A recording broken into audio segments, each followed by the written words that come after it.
रयतेचा सर्वांगीण विकास हाच शासनाचा ध्यास। आपलं राज्य सरकार हे कायमच मराठा समाजासोबत उभं राहिलं आहे। याकरता सुप्रीम कोर्टात दाखल केलेल्या मराठा आरक्षणासंबंधित उपचारात्मक याचिकेसाठी शासनाकडून देशातील सर्वोत्तम वकिलांची फौज उभी केली गेली।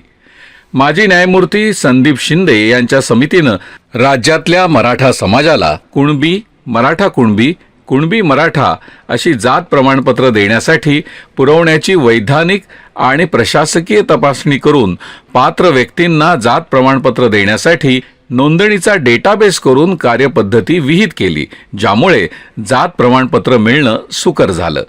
माननीय सर्वोच्च न्यायालय, माननीय उच्च न्यायालय आणि इतर न्यायालय पातळीवर मराठा समाजाचं आरक्षण कसं टिकून राहील याबाबत शासनाला कायदेशीर सल्ला देण्यासाठी माजी मुख्य न्यायमूर्ती दिलीप भोसले यांच्या अध्यक्षतेखाली सदस्य सल्लागार मंडळ नेमलं आहे। मराठा समाजाचं सामाजिक, शैक्षणिक आणि आर्थिक मागासलेपण तपासण्यासाठी राज्य मागासवर्गीय आयोगामार्फत दिनांक 23 जानेवारी 2024 ते 2 फेब्रुवारी 2024 या कालावधीत सर्वेक्षण पूर्ण करण्यात आलं।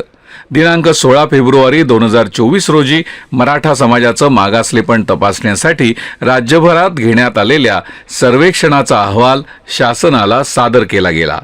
कायद्याच्या चौकटीत टिकणारं आणि इतर कोणत्याही समाजाच्या आरक्षणाला धक्का न लावता मराठा समाजाला आरक्षण देण्यासाठी 20 फेब्रुवारी 2024 रोजी विधिमंडळाचं विशेष अधिवेशन घेण्यात आलं आणि मराठा समाजाला SC-BC प्रवर्गातून शासकीय नोकऱ्या आणि शैक्षणिक प्रवेशासाठी 10% आरक्षण दिलं।